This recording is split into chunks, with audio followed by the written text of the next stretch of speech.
വിജയകരമായി പ്രദർശനം തുടരുന്നു. ഭാവി പദ്ധതികൾക്കും വിജയാശംസകൾ.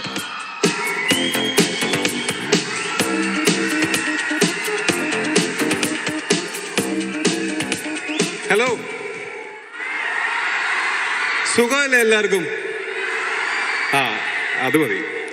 വേദിയിലും സദസ്സിലും ഇരിക്കുന്ന വിശിഷ്ട വ്യക്തികളെ, ഈ ഗംഭീരമായിട്ടുള്ള കലാമേള സംഘടിപ്പിച്ച പ്രിയപ്പെട്ട സംഘാടകരെ, അധ്യാപകരും അനധ്യാപകരുമായിട്ടുള്ള മറ്റ് പ്രിയപ്പെട്ടവരെ, ഇതിലെ വോളണ്ടിയേഴ്സ്, ഇതിൻ്റെ ഓരോ കമ്മിറ്റിയുടെയും അംഗങ്ങളെ, എൻ്റെ പ്രിയപ്പെട്ട അനിയന്മാരെ, അനിയത്തിമാരെ,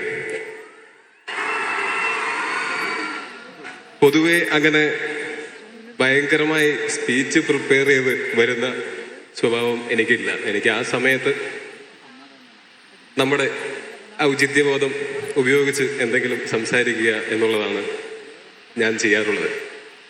പക്ഷേ എനിക്ക് മുമ്പ് സംസാരിച്ച, ആസിക്ക് മുമ്പ് സംസാരിച്ച രണ്ടുപേർ ഭയങ്കരമായിട്ടുള്ളൊരു ഉത്തരവാദിത്വമാണ് ഞങ്ങൾക്ക് തന്നിട്ട് പോയത്. അവരുടെയൊക്കെ പ്രസംഗം ചുരുക്കി ഞങ്ങൾക്ക് പ്രസംഗിക്കാൻ കൂടുതൽ സമയം തരിക എന്നുള്ളത്.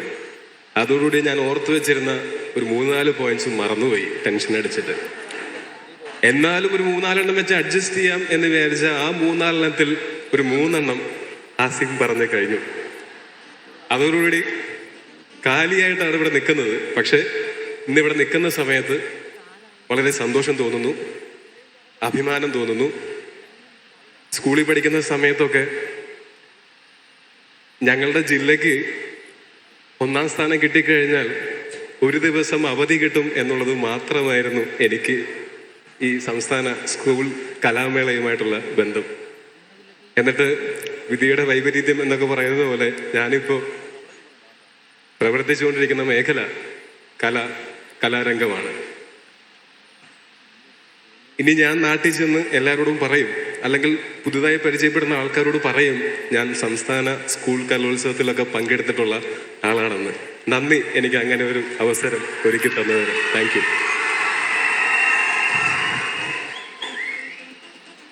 പിന്നെ തീർച്ചയായിട്ടും ഇന്നിവിടെ നിൽക്കുമ്പോൾ ഏറ്റവും കൂടുതൽ സന്തോഷവും അതിനു മുകളിൽ പ്രതീക്ഷയുമാണ്. ഇത്രയും 15,000-ഓളം കലാകാരന്മാരും കലാകാരിമാരും ഭാവിയുടെ വാഗ്ദാനങ്ങളായിട്ട്, കലാരംഗത്തിൻ്റെ ഭാവിയുടെ വാഗ്ദാനങ്ങളായിട്ട് വളർന്നു വരുന്നത് കാണുന്നത് വളരെ അഭിമാനവും അതോടൊപ്പം വലിയ പ്രതീക്ഷയുമാണ്. നമ്മളുടെ സർഗാത്മകമായിട്ടുള്ള കഴിവുകളും സഹൃദയത്വവും എല്ലാം ഭാവിയിൽ സമാധാനത്തോടെയും സന്തോഷത്തോടെയും സ്നേഹത്തോടെയും ജീവിക്കാൻ നമ്മളുടെ ഏത് പ്രൊഫഷനിലാണെങ്കിലും, കല ഒരു പ്രൊഫഷനായിട്ട് സ്വീകരിക്കാൻ പോവുകയാണെങ്കിലും അല്ലെങ്കിലും, നേരത്തെ ആസിഫ് പറഞ്ഞതുപോലെ ജീവിതകാലം മുഴുവൻ കലയെ കൈവിടാതെ നിർത്തുക. കല മനുഷ്യരെ തമ്മിൽ അടുപ്പിക്കും, സ്നേഹിപ്പിക്കും, എന്നും സന്തോഷം തരുന്ന, എന്നും കലയുടെ അൾട്ടിമേറ്റ് ആയിട്ടുള്ള ലക്ഷ്യം വിനോദമാണെങ്കിലും അതിലൂടെ ഉണ്ടാകുന്ന സൗഹൃദങ്ങളും, ഇപ്പം ഇന്ന് ഇവിടെ വന്നതിന് ശേഷം നിങ്ങൾക്ക് ഉണ്ടായിട്ടുള്ള എത്രയോ സൗഹൃദങ്ങൾ ഉണ്ടായിട്ടുണ്ടാവും. അതുപോലെ ഇനി തുടർന്നും സൗഹൃദങ്ങൾ ഉണ്ടാക്കാനും സമാധാനം ഉണ്ടാവാനും ആളുകളെ സ്നേഹിക്കാനും അടുപ്പിക്കാനും ഒക്കെ കലാകാരന്മാരും കലാകാരിമാരുമായിട്ട് തുടരുക. എല്ലാവിധ ആശംസകളും. ഒപ്പം ഇവരെ ഏറ്റവും ഇന്ന് ഈ ചടങ്ങ് ഇവിടെ നടക്കുന്ന സമയത്ത് അഭിനന്ദിക്കപ്പെടേണ്ടതായിട്ടുള്ള ഒരുപാട് ആളുകളുണ്ട്. ഇതിൻ്റെ സംഘാടകരായിട്ടുള്ള നമ്മളുടെ ബഹുമാനപ്പെട്ട വിദ്യാഭ്യാസ വകുപ്പും, ഇതിൻ്റെ നേരത്തെ പറഞ്ഞ പോലെ ഇതിൻ്റെ കമ്മിറ്റികളും നിരവധി കമ്മിറ്റികളും നിരവധി വോളണ്ടിയേഴ്സും വിദ്യാർത്ഥികളെയെല്ലാം പരിശീലിപ്പിച്ച് കൊണ്ടുപോകുന്ന ഗുരുക്കന്മാരും അവരുടെയൊക്കെ മാതാപിതാക്കന്മാരും എല്ലാവരോടും ഞാൻ എൻ്റെ അഭിനന്ദനങ്ങളും സ്നേഹവും അറിയിക്കുകയാണ്. ഒപ്പം വിജയികളായിട്ടുള്ള ഒരുപാട് മത്സരങ്ങളുണ്ടായിരുന്നു. ആ മത്സരങ്ങളിലെല്ലാം വിജയികളായിട്ടുള്ള എല്ലാവരോടും ഞാൻ എൻ്റെ ഹൃദയം നിറഞ്ഞ അഭിനന്ദനം അറിയിക്കുകയാണ്. പക്ഷെ ഞാൻ അറിഞ്ഞിടത്തോളം ഒരു നൂലിഴ വ്യത്യാസത്തിലാണ് പലരും പരാജയപ്പെട്ടിട്ടുള്ളത്. അതുകൊണ്ട് പരാജയപ്പെട്ടവർക്കും എൻ്റെ അഭിനന്ദനങ്ങൾ. പിന്നെ ഞാൻ 2-3 ദിവസം മുമ്പ് ഞാൻ ഒരു വീഡിയോ എൻ്റെ ശ്രദ്ധയിൽപ്പെട്ടിരുന്നു. അപ്പോൾ കഴിഞ്ഞ തവണ മമ്മൂക്ക വന്നപ്പോൾ മമ്മൂക്കയും അതുപോലത്തെ ഒരു വീഡിയോ കണ്ടതിന് ശേഷമാണ് എന്ത് വസ്ത്രം ധരിക്കണം എന്നുള്ളത് തീരുമാനിച്ചത്. ഞാൻ ആ വീഡിയോ കണ്ടപ്പോൾ എനിക്ക് അതിൽ ഏറ്റവും സന്തോഷം തോന്നിയത്, ഞാൻ ഏത് വേഷത്തിൽ വന്നാലും കാണാൻ ഇഷ്ടമാണ് എന്ന് പറഞ്ഞു കേട്ടപ്പോൾ ഒരുപാട് സന്തോഷം തോന്നി. ഒരുപാട് നന്ദി, ഒരുപാട് സ്നേഹം.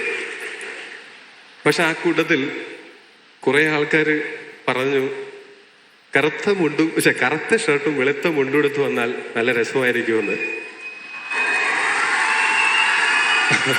ഭാഗ്യവശാൽ എൻ്റെ കയ്യിൽ ഏറ്റവും കൂടുതലുള്ളത് കറുത്ത ഷർട്ടുകളായതുകൊണ്ട് എനിക്കത് വളരെ എളുപ്പമായിരുന്നു. വേറെ കുറച്ച് പേര് പറഞ്ഞു മോഡേൺ ആയിട്ടുള്ള വേഷത്തിൽ വരുന്നതാണ് ഇഷ്ടമെന്ന്. അവരെന്നോട് ക്ഷമിക്കുക, അടുത്ത തവണ എനിക്ക് ഇങ്ങനെ ഒരു ചടങ്ങിന് ഒരു ഇൻവൈറ്റ് കിട്ടുകയാണെങ്കിൽ തീർച്ചയായിട്ടും അവർക്ക് വേണ്ടി ആ മോഡേൺ വസ്ത്രങ്ങൾ ഇട്ടിട്ട് വരാൻ ശ്രമിക്കാം. എല്ലാവർക്കും പുതുവത്സരാശംസകൾ. ഈ വർഷത്തിലും ഇനി തുടർന്ന് അങ്ങോട്ടുള്ള വർഷങ്ങളിലും എല്ലാവർക്കും സന്തോഷവും സമാധാനവും സമ്പന്നതയും സംതൃപ്തിയും ജീവിതകാലം മുഴുവൻ ഉണ്ടാവട്ടെ എന്ന് ആശംസിക്കുന്നു. എല്ലാവരോടും സ്നേഹം.